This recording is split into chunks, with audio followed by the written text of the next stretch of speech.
Hey, welcome back to the Galley of the Sun. Today we're continuing our journey through the different styles of pizza in the US. If anyone like myself grew up in the shadow of the Gateway Arch in the St. Louis area, everyone knows that St. Louis style pizza is the best pizza ever. I know that's wholly subjective, but what can I say? It's my favorite.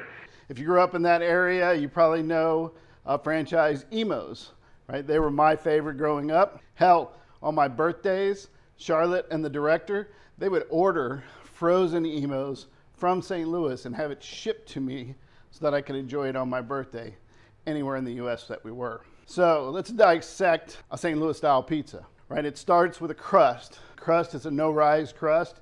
It gets very crackery, thin, very firm. A lot of people like to describe it as pub style pizza. Next, it's a very hearty tomato sauce. It uses Provel cheese, which is a processed cheese of Swiss, mozzarella, and cheddar.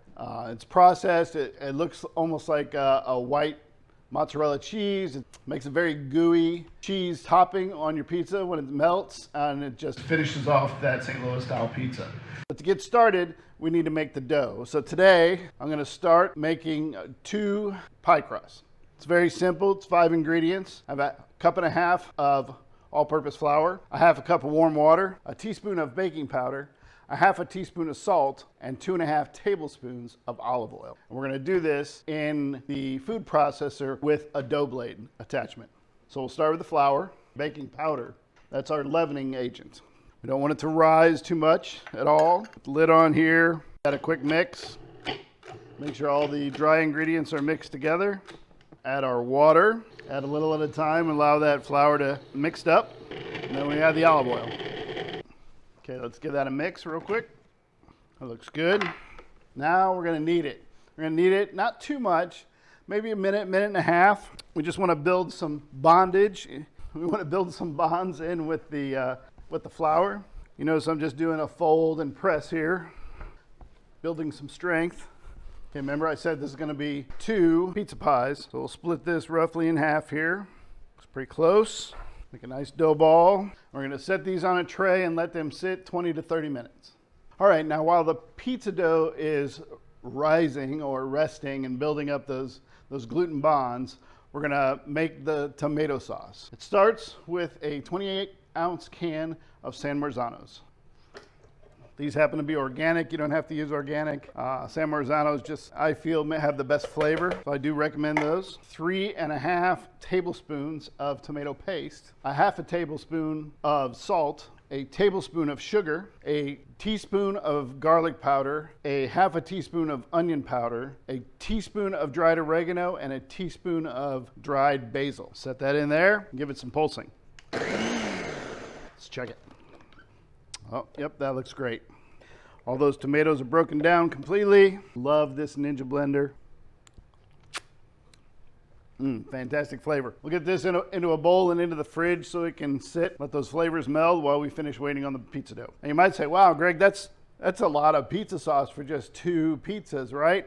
Well, the sauce recipe makes enough for at least 4, if not 5 pizzas. But this will be good in your refrigerator for at least a week and a half, or it freezes really well also. So you can put it in the freezer, split it in half, put it in the freezer, pull it out the next time you want pizza in a week or 2 and use it. It doesn't have to be the St. Louis style pizza. It'd be great on a bread pizza or a pizza bite or anything that you want to make. Hi, so Greg called me in to see if I can do any better about making a round crust. Dusting of flour down on the cutting board, dusting of flour on my hands, dusting of flour on the rolling pin. This is a nice solid wood French rolling pin. It's kind of tapered on both ends. It makes it really good for doing all kinds of pastries. First thing I'm gonna do is I'm just gonna try to squish it down, pull it out this way, because these are supposed to be really, really thin. So you can stretch and stretch and stretch. Turn, give it a quarter turn. Let's see if we can get some more stretch out of this.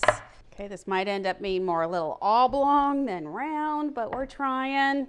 The thing is to get the St. Louis style crust really, really thin. And if you are one of those lucky people who can actually get like round crust, God bless you. You have all the blessings of the universe because the rest of us, not so lucky. Although I'm getting a really, really thin crust here. Okay. So if you look at this, you can see this is like really super thin. See how you can kind of see through it a little bit? The light shines through. So I'm going to let Greg take this crust at this point, and he can do the rest of this while I try to roll out the other crust. 1 second. So what I'm going to do is I'm going to flour up a pizza peel really well. Make sure that's nice and floured. Put a little bit of cornmeal on it, so try to get it not to stick. And then we're going to transfer this pizza dough over to the peel. And it overlaps a little bit, and that's okay. That's okay. From there, we're going to add some sauce. Right, one of the key things of St. Louis style is you have sauce almost to the edge. You know it's going to expand some with the heat, and that's okay. You don't want it to get too close, otherwise you'll have a hard time getting it off the pizza stone. My pizza stone has been in the oven for, wow, almost an hour now at 550 degrees heating up. So from here, we're going to add the cheese. And add a healthy, probably good almost half a cup here as a base. And that Provel is going to melt and spread. So again, keep it away from the very edge, or you're going to have a hard time getting the pizza off the stone. Next is your toppings.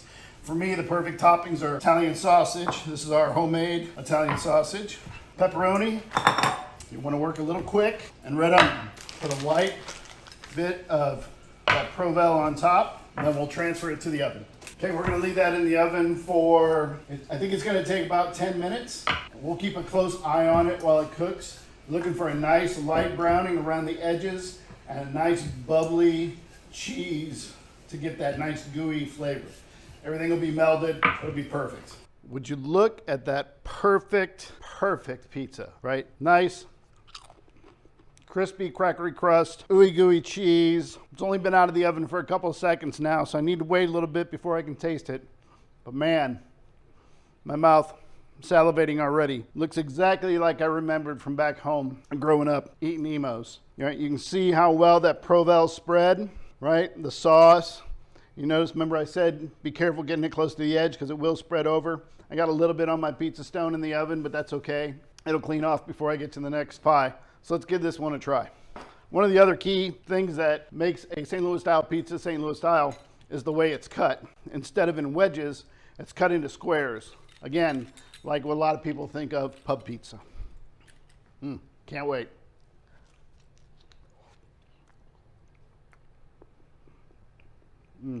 That Provel cheese, it's so creamy. The heartiness of that tomato paste with those seasonings, man. And then that crust. That crackery, crumbly, crispy crust. It takes me right back to my years growing up in St. Louis. Hey, if you like this pizza, give us a thumbs up. Hit that subscribe button and we'll let you know when we're making more videos. I guarantee this won't be the last pizza video you see from us. If you like other toppings on your pizza, leave a comment. Let us know what your favorite toppings are. Until next time, we'll see you later at the Galley of the Sun.